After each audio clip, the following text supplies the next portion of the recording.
Chapter 8. Mina Murray's Journal. Same day, 11 o'clock p.m. Oh no, but I am tired. If it were not that I had made my diary a duty, I should not open it tonight. We had a lovely walk.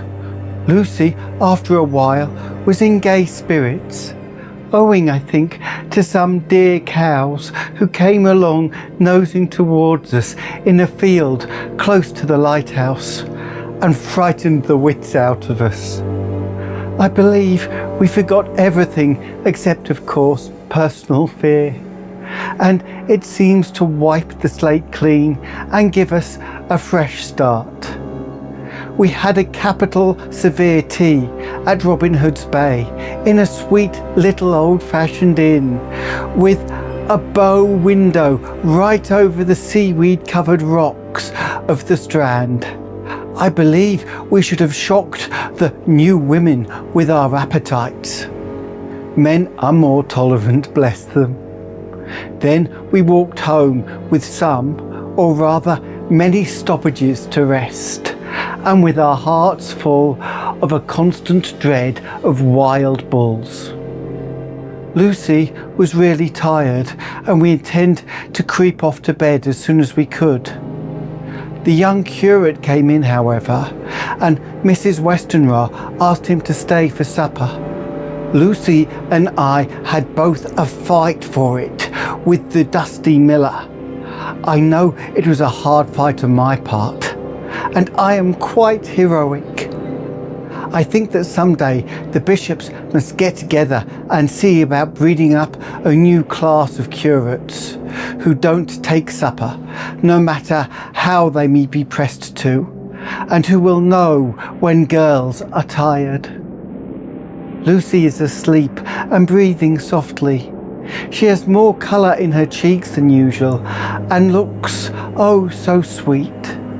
If Mr. Holmwood fell in love with her, seeing her only in the drawing room, I wonder what he would say if he saw her now. Some of the new women writers will someday start an idea that men and women should be allowed to see each other asleep before proposing or accepting. But I suppose the new woman won't condescend in future to accept. She will do the proposing herself, and a nice job she will make of it too. There's some consolation in that. I'm so happy tonight because dear Lucy seems better. I really believe she has turned the corner and that we are over the troubles with dreaming. I should be quite happy if I only knew if Jonathan, God bless and keep him. 11th August, 3 a.m. Diary again. No sleep now. So I may as well write. I'm too agitated to sleep. We have had such an adventure, such an agonizing experience. I fell asleep as soon as I closed my diary. Suddenly I became broad awake and sat up with a horrible sense of fear upon me and some feeling of emptiness around me. The room was dark and I could not see Lucy's bed. I stole across and felt for her. The bed was empty. I lit a match and found that she was not in the room. The door was shut but not locked, as I had left it.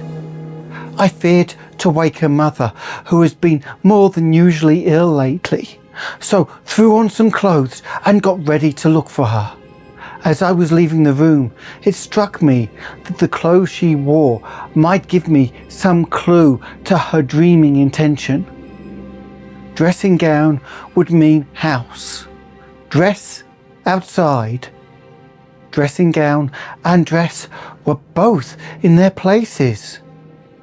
Thank God, I said to myself. She cannot be far, as she is only in her nightdress.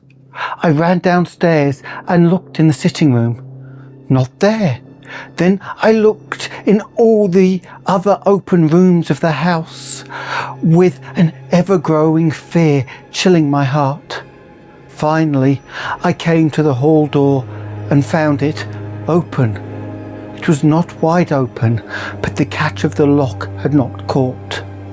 The people of the house are careful to lock the door every night, so I feared that Lucy must have gone out as she was. There was no time to think of what might happen. A vague, overmastering fear obscured all details.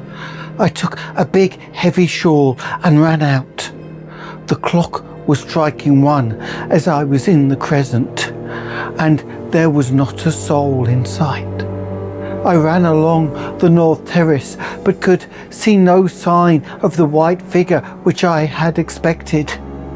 At the edge of the west cliff, above the pier, I looked across the harbour to the east cliff in the hope or fear, I did not know which, of seeing Lucy in our favourite seat. There was a bright full moon and heavy black driving clouds which threw the whole scene into a fleeting diorama of light and shade as they sailed across. For a moment or two I could see nothing, as the shadow of a cloud obscured St. Mary's Church and all around it. Then, as the cloud passed, I could see the ruins of the abbey coming into view, and as the edge of a narrow band of light, as sharp as a sword cut, moved along the church, and the churchyard became gradually visible. Whatever my expectation was, it was not disappointed, for there, on our favourite seat, the silver light of the moon struck a half-reclining figure, snowy white.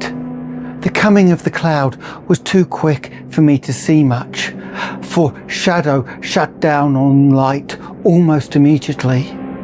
But it seemed to me as though something dark stood behind the seat where the white figure shone and bent over it.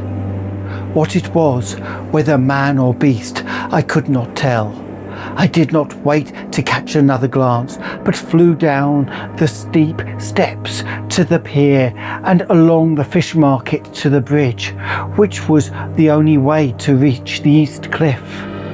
The town seemed as dead, for not a soul did I see. I rejoiced that it was so, for I wanted no witnesses of poor Lucy's condition. The time and distance seemed endless, and my knees trembled, and my breath came laboured as I toiled up the endless steps to the abbey. I must have gone fast, and yet it seemed to me as if my feet were weighed down with lead, and as though every joint in my body were rusty. When I got almost to the top, I could see the seat and the white figure, for I was now close enough to distinguish it, even through the spells of shadow. There was undoubtedly something long and black bending over the half-reclining white figure. I called in fright, "Lucy! Lucy!" and something raised a head, and from where I was I could see a white face and red gleaming eyes. Lucy did not answer, and I ran to the entrance of the churchyard. As I entered, the church was between me and the seat, and for a minute or so I lost sight of her.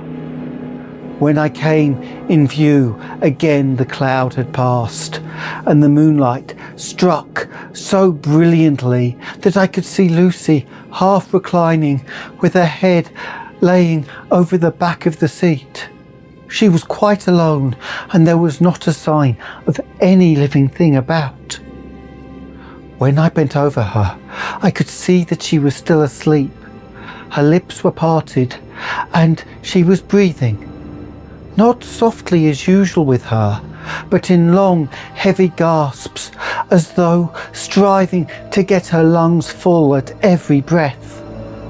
As I came close, she put up her hand in her sleep and pulled the collar of her nightdress close around her throat.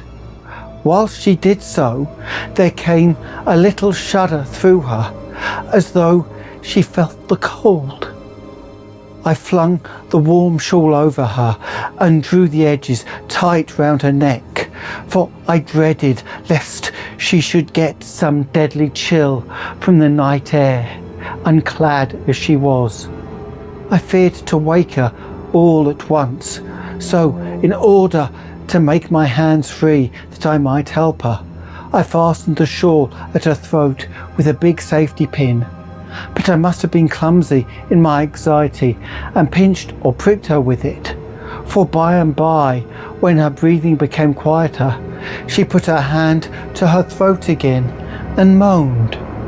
When I had her carefully wrapped up, I put my shoes on her feet and then began very gently to wake her. At first she did not respond, but gradually she became more and more uneasy in her sleep, moaning and sighing occasionally. At last, as time was passing fast, and for many other reasons, I wished to get her home at once, I shook her more forcefully, till finally she opened her eyes and awoke. She did not seem surprised to see me, as of course she did not realize at once where she was. Lucy always wakes prettily, and even at such a time when her body must have been chilled with cold and her mind somewhat appalled at waking unclad in a churchyard at night, she did not lose her grace. She trembled a little and clung to me when I told her to come at once with me home. She rose without a word, with the obedience of a child. As we passed along, the gravel hurt my feet, and Lucy noticed me wince. She stopped and wanted to insist upon my taking my shoes, but I would not. However, when we got to the pathway outside the churchyard, where there was a puddle of water remaining from the storm, I daubed my feet with mud, using each foot in turn on the other, so that as we went home, no one, in case we should meet anyone, should notice my bare feet. Fortune favoured us, and we got home without meeting a soul. Once we saw a man who seemed not quite sober, passing along the street in front of us. But we hid in a door until he had disappeared up an opening such as there are here, steep little closes, or wynds as they call them in Scotland. My heart beat so loud all the time that sometimes I thought I should faint. I was filled with anxiety about Lucy, not only for her health, lest she should suffer from exposure, but for her reputation, in case the story should get wind. When we got in and we had washed our feet and had said a prayer of thankfulness together, I tucked her into bed. Before falling asleep, she asked, even implored me not to say a word to anyone, even her mother, about her sleepwalking adventure. I hesitated at first to promise, but on thinking of the state of her mother's health and how the knowledge of such a thing would fret her, and thinking too of how such a story might become distorted, nay, infallibly would, in case it should leak out, I thought it wiser to do so. I hope I did right. I have locked the door, and the key is tied upon my wrist, so perhaps I shall not be again disturbed. Lucy is sleeping soundly. The reflex of the dawn is high and far over the sea. Same day, noon. All goes well. Lucy slept till I woke her and seemed not to have even changed her side. The adventure of the night does not seem to have harmed her. On the contrary, it has benefited her, for she looks better this morning than she has done in weeks. I was sorry to notice that my clumsiness with the safety pin hurt her. Indeed, it might have been serious, for the skin of her throat was pierced. I must have pinched up a bit of loose skin and have transfixed it, for there are 2 little red points like pinpricks, and on the band of her nightdress was a drop of blood. When I apologised and was concerned about it, she laughed and petted me and said she did not even feel it. Fortunately, it cannot leave a scar as it is so tiny. Same day, night. We passed a happy day. The air was clear and the sun bright, and there was a cool breeze. We took our lunch to Mulgrave Woods, Mrs. Westenra driving by the road and Lucy and I walking by the cliff path and joining her at the gate. I felt a little sad myself, for I could not but feel how absolutely happy it would have been had Jonathan been with me. But there, I must only be patient. In the evening, we strolled in the casino terrace and heard some good music by Soffer and Mackenzie and went to bed early. Lucy seems more restful than she has been for some time and fell asleep at once.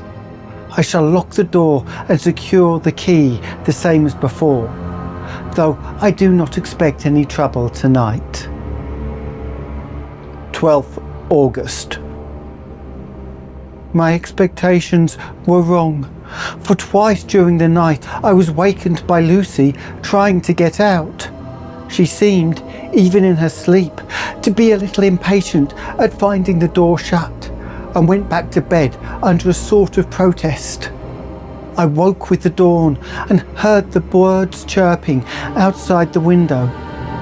Lucy woke too, and I was glad to see was even better than on the previous morning. All of her old gaiety of manner seemed to have come back, and she came and snuggled in beside me and told me all about Arthur. I told her how anxious I was about Jonathan, and then she tried to comfort me. Well, she succeeded somewhat, for though sympathy can't alter facts, it can help to make them more bearable. 13th August. Another quiet day, and to bed with the key on my wrist as before. Again I awoke in the night and found Lucy sitting up in bed, still asleep, pointing to the window. I got up quietly and, pulling aside the blind, looked out. It was brilliant moonlight, and the soft effect of the light over the sea and sky merged together in one great silent mystery was beautiful beyond words. Between me and the moonlight flitted a great bat, coming and going in great whirling circles. Once or twice it came quite close, but was, I suppose, frightened at seeing me, and flitted away across the harbour towards the Abbey. When I came back from the window, Lucy had lain down again and was sleeping peacefully. She did not stir again all night. 14th August. On the East Cliff, reading and writing all day. Lucy seems to have become as much in love with the spot as I am, and it is hard to get her away from it when it is time to come home for lunch or tea or dinner. This afternoon she made a funny remark. We were coming home for dinner and had come to the top of the steps up from the West Pier and stopped to look at the view, as we generally do. The setting sun, low down in the sky, was just dropping behind Kettleness. The red light was thrown over on the East Cliff and the old Abbey, and seemed to bathe everything in a beautiful rosy glow. We were silent for a while, and suddenly Lucy murmured, as if to herself, "His red eyes again. They are just the same." It was such an odd expression, coming apropos of nothing, that it quite startled me. I slewed round a little so as to see Lucy well without seeming to stare at her, and saw that she was in a half-dreamy state, with an odd look on her face that I could not quite make out. So I said nothing, but followed her eyes. She appeared to be looking over at our own seat, whereon was a dark figure seated alone. I was a little startled myself, for it seemed for an instant as if the stranger had great eyes like burning flames. But a second look dispelled the illusion. The red sunlight was shining on the windows of St. Mary's Church behind our seat, and as the sun dipped, there was just sufficient change in the refraction and reflection to make it appear as if the light moved. I called Lucy's attention to the peculiar effect, and she became herself with a start, but she looked sad all the same. It may have been that she was thinking of that terrible night up there. We never refer to it, so I said nothing, and we went home to dinner. Lucy had a headache and went early to bed. I saw her asleep and went out for a little stroll myself. I walked along the cliffs to the westward and was full of sweet sadness, for I was thinking of Jonathan. When coming home, it was then bright moonlight, so bright that though the front of our part of the crescent was in shadow, everything could be well seen. I threw a glance up at our window and saw Lucy's head leaning out. I thought that perhaps she was looking out for me, so opened my handkerchief and waved it. She did not notice or make any movement whatever. Just then, the moonlight crept round an angle of the building and the light fell on the window. There distinctly was Lucy, with her head lying up against the side of the windowsill and her eyes shut. She was fast asleep, and by her, seated on the windowsill, was something that looked like a good-sized bird. I was afraid she might get chill, so I ran upstairs, but as I came into the room, she was moving back to her bed, fast asleep and breathing heavily. She was holding her hand to her throat as though to protect it from cold. I did not wake her, but tucked her up warmly. I have taken care that the door is locked and that the window securely fastened. She looks so sweet as she sleeps, but she is paler than is her wont, and there is a drawn, haggard look under her eyes that I do not like. I fear she is fretting about something.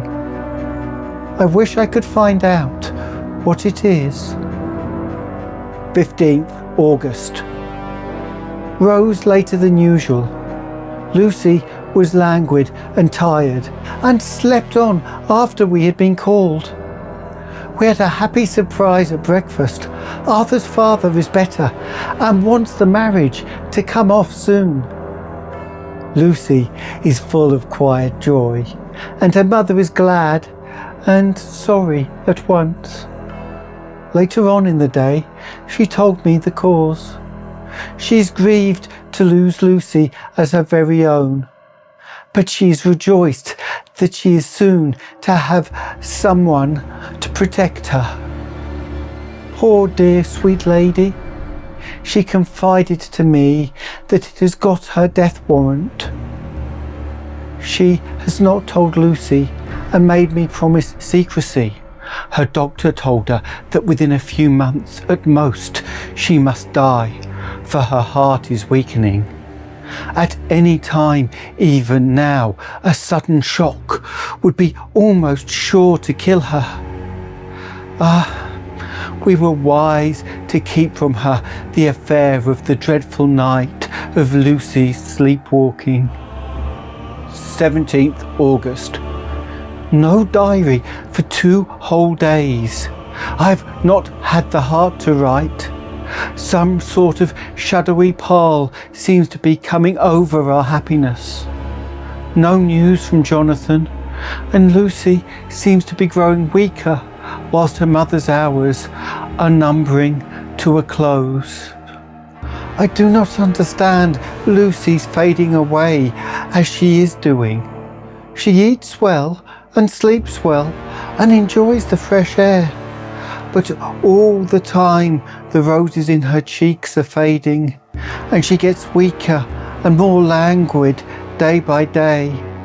At night I hear her gasping as if for air. I keep the key of our door always fastened to my wrist at night, but she gets up and walks about the room and sits at the open window. Last night I found her leaning out when I woke up, and when I tried to wake her, I could not. She was in a faint. When I managed to restore her, she was weak as water and cried silently between long, painful struggles for breath. When I asked her how she came to be at the window, she shook her head and turned away. I trust her feeling ill may not be from that unlucky prick of the safety pin. I looked at her throat just now as she lay asleep, and the tiny wound seems not to have healed. They are still open, and if anything, larger than before, and the edges of them are faintly white. They are like little white dots with red centres. Unless they heal within a day or two, I shall insist on the doctor seeing about them. Letter.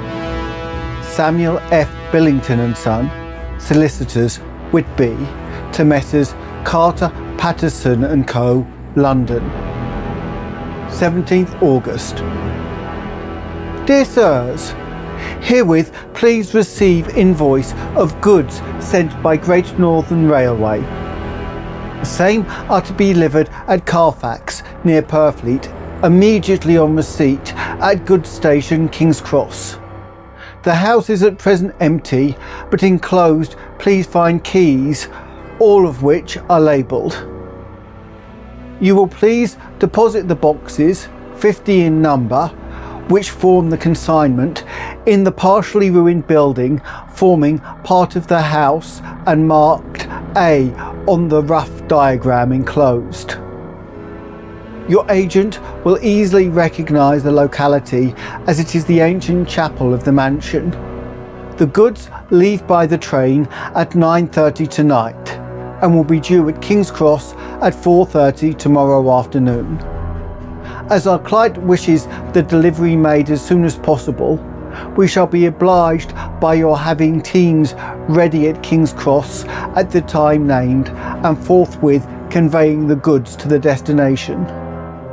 In order to obviate any delays possible through any routine requirements as to payment in your departments, we enclose a cheque herewith for £10, receipt of which please acknowledge. Should the charge be less than this amount, you can return the balance. If greater, we shall at once send a cheque for the difference on hearing from you. You are to leave the keys on coming away in the main hall of the house, where the proprietor may get them on his entering the house by means of his duplicate key. Pray do not take us as exceeding the bounds of business courtesy in pressing you in all ways to use the utmost expedition. We are, dear sirs, faithfully yours, Samuel F. Billington and Son. Letter. Messrs. Carter, Patterson and Co., London, to Messrs. Billington and Son, Whitby. 21st August. Dear Sirs, we beg to acknowledge £10 received and to return cheque £1 17 shillings and 9pence, amount of overplus as shown in receipted account herewith. Goods are delivered in exact accordance with instructions and keys left in parcel in main hall as directed.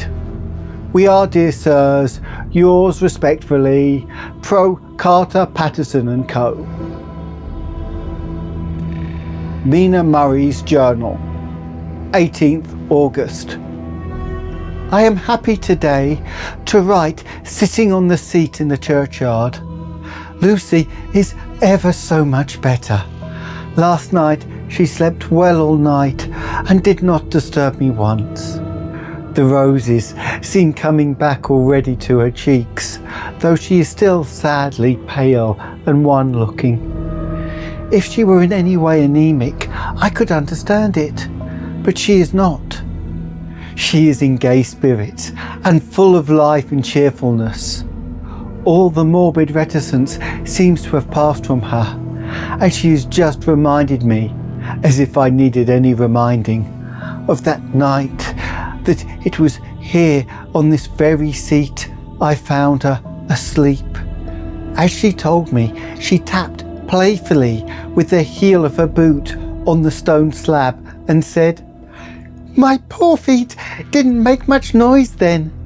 I dare say poor old Mr. Swales would have told me that it was because I didn't want to wake up Gordy.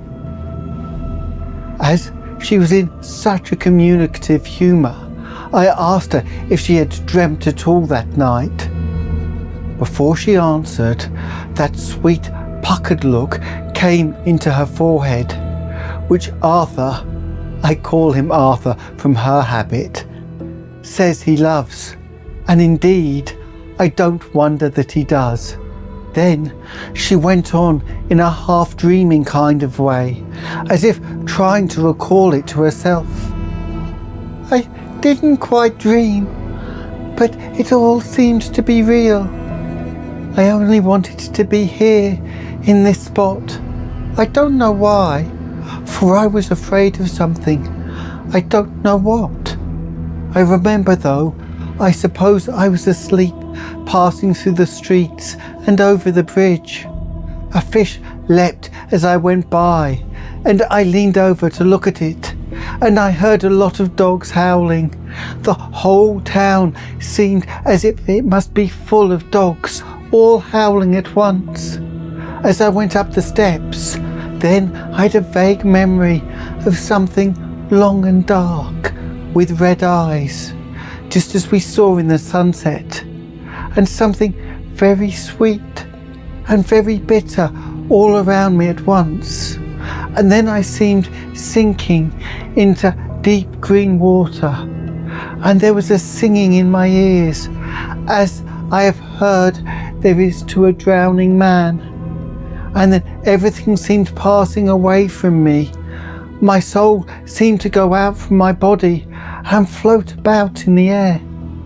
I seem to remember that once the West Lighthouse was right under me, and then there was a sort of agonizing feeling, as if I were in an earthquake, and I came back and found you shaking my body. I saw you do it before I felt you." Then she began to laugh. It seemed a little uncanny to me, and I listened to her breathlessly. I did not quite like it, and thought it better not to keep her mind on the subject. So we drifted onto other subjects, and Lucy was like her old self again. When we got home, the fresh breeze had braced her up, and her pale cheeks were really more rosy. Her mother rejoiced when she saw her, and we all spent a very happy evening together.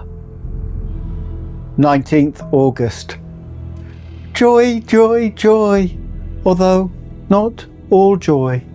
At last, news of Jonathan. The dear fellow has been ill, that is why he did not write. I am not afraid to think it or say it, now that I know. Mr. Hawkins sent me on the letter and wrote himself, oh so kindly. I am to leave in the morning and go to Jonathan, and to help to nurse him if necessary, and to bring him home. Mr. Hawkins says it would not be a bad thing if we were to be married out there. I have cried over the good sister's letter till I can feel it wet against my bosom where it lies. It is of Jonathan and must be next to my heart, for he is my heart. My journey is all mapped out and my luggage ready. I am only taking one change of dress. Lucy will bring my trunk to London and keep it till I send for it. For it may be that I must write no more. I must keep it to say to Jonathan, my husband. The letter that he has seen and touched must comfort me till we meet. Letter, Sister Agatha, Hospital of St. Joseph and St. Mary, Budapest, to Miss Wilhelmina Murray, 12th August. Dear Madam, I write by desire of Mr. Jonathan Harker, who is himself not strong enough to write, though progressing well, thanks to God and St. Joseph and St. Mary. He has been under our care for nearly 6 weeks, suffering from a violent brain fever. He wishes me to convey his love and to say that by this post I write for him to Mr. Peter Hawkins, Exeter, to say with his dutiful respects that he is sorry for his delay and that all his work is completed. He will require some few weeks' rest in our sanatorium in the hills, but will then return. He wishes me to say that he has not sufficient money with him and that he would like to pay for his staying here, so that others who need shall not be wanting for help. Believe me, yours with sympathy and all blessings, Sister Agatha. P.S. My patient being asleep, I open this to let you know something more. He has told me all about you and that you are shortly to be his wife. All blessings to you both. He has had some fearful shock, so says our doctor, and in his delirium his ravings have been dreadful, of wolves and poison and blood, of ghosts and demons, and I fear to say what. Be careful with him always, that there may be nothing to excite him of this kind for a long time to come. The traces of such an illness as his do not lightly die away. We should have written long ago, but we knew nothing of his friends. There was nothing on him that anyone could understand. He came in the train from Klunsburg, and the guard was told by the station master there that he rushed into the station shouting for a ticket for home. Seeing from his violent demeanour that he was English, they gave him a ticket for the further station on the way thither that the train reached. Be assured that he is well cared for.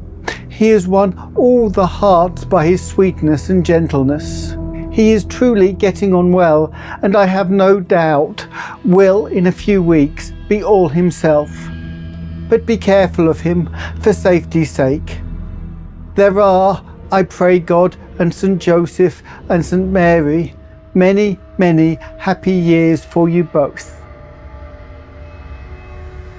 Dr. Seward's Diary, 19th August. Strange and sudden change in Renfield last night. About 8 o'clock he began to get excited and sniff about as a dog does when setting. The attendant was struck by his manner and, knowing my interest in him, encouraged him to talk. He is usually respectful to the attendant and at times servile, but tonight the man tells me he was quite haughty. Would not condescend to talk with him at all. All he would say was, "I don't want to talk to you. You don't count now. The master is at hand." The attendant thinks it is some sudden form of religious mania which has seized him.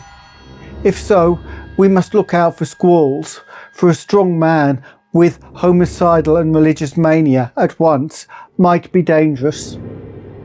The combination is a dreadful one. At 9 o'clock, I visited him myself. His attitude to me was the same as that to the attendant. In his sublime self-feeling, the difference between myself and the attendant seemed to him as nothing. It looks like religious mania, and he will soon think that he himself is God.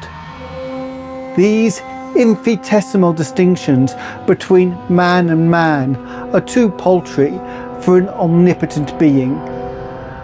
How these madmen give themselves away. The real God taketh heed, lest all sparrow fall. But the God created from human vanity sees no difference between an eagle and a sparrow. If only men knew. For half an hour or more, Renfield kept getting excited in greater and greater degree. I did not pretend to be watching him, but I kept strict observation all the same. All at once, that shifty look came into his eyes, which we always see when a madman has seized an idea, and with the shifty movement of the head and back, which asylum attendants come to know so well, he became quite quiet and went and sat on the edge of his bed, resignedly, and looked into space with lackluster eyes. I thought I would find out if his apathy were real or only assumed, and tried to lead him to talk of his pets, a theme which had never failed to excite his attention. At first he made no reply, but at length said testily, "Bother them all. I don't care a pin about them." "What?" I said. "You don't mean to tell me you don't care about spiders?" Spiders at present are his hobby, and the notebook is filling up with columns of small figures. To this he answered enigmatically, "The bridemaidens rejoice in the eyes that wait the coming of the bride. But when the bride draweth nigh, then the maidens shine, not the eyes that are filled." He would not explain himself, but remained obstinately seated on his bed all the time I remained with him. I am weary tonight and in low spirits. I cannot but think of Lucy and how different things might have been.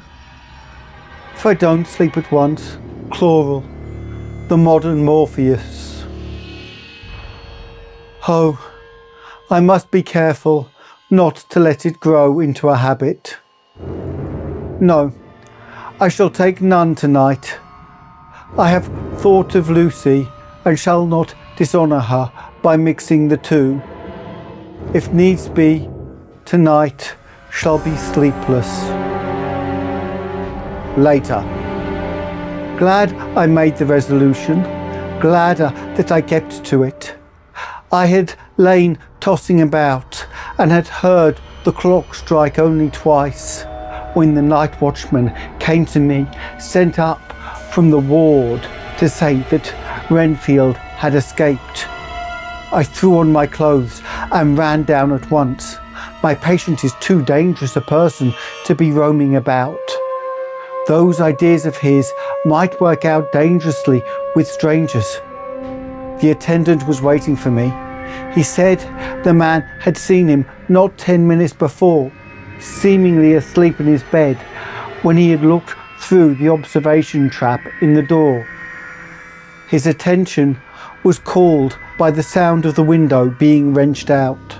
He ran back and saw his feet disappear through the window, and had at once sent up for me. He was only in his night gear and cannot be far off. The attendant thought it would be more useful to watch where he should go than to follow him, as he might lose sight of him whilst getting out of the building by the door.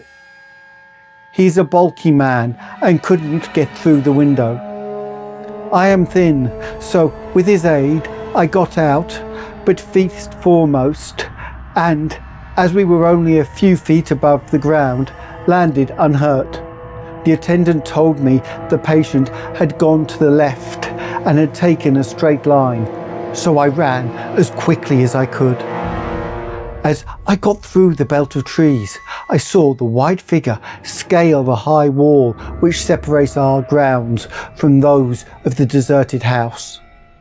I ran back at once, told the watchman to get 3 or 4 men immediately and follow me into the grounds of Carfax, in case our friend might be dangerous. I got a ladder myself and, crossing the wall, dropped down on the other side. I could see Renfield's figure just disappearing behind the angle of the house, so I ran after him. On the far side of the house, I found him pressed close against the old iron-bound oak door of the chapel. He was talking apparently to someone, but I was afraid to go near enough to hear what he was saying, lest I might frighten him and he should run off. Chasing an errant swarm of bees is nothing to following a naked lunatic when the fit of escaping is upon him. After a few minutes, however, I could see that he did not take note of anything around him, so ventured to draw nearer to him. The more so as many men had now crossed the wall and were closing him in. I heard him say, "I am here to do your bidding, master. I am your slave, and you will reward me, for I shall be faithful. I have worshipped you long and far off. Now that you are near, I await your commands, and you will not pass me by, will you, dear master, in your distribution of good things?" He is a selfish old beggar anyhow. He thinks of the loaves and fishes, even when he believes he is in a real presence. His manias make a startling combination. When we closed in on him, he fought like a tiger. He is immensely strong, for he was more like a wild beast than a man.